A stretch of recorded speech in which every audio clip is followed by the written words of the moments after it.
maantay jawigu isaga oo uu sidaa yahay oo daaqadihii guryihii iyo meel walba bala fadhiistay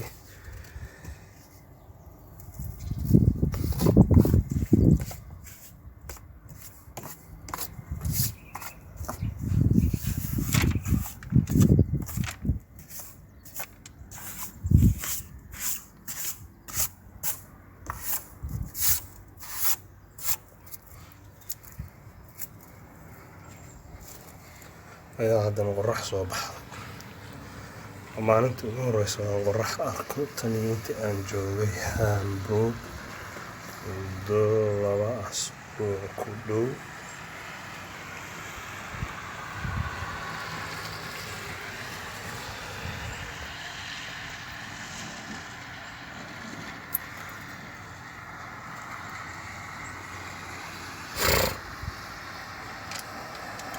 qorrax cajiib baa soo baxday, qorrax cajiib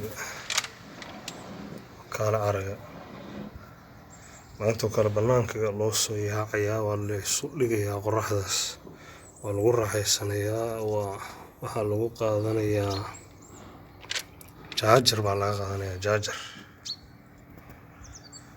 waa laga jaaj gareysanayaa qorrax laga jaaj gareysanayaa.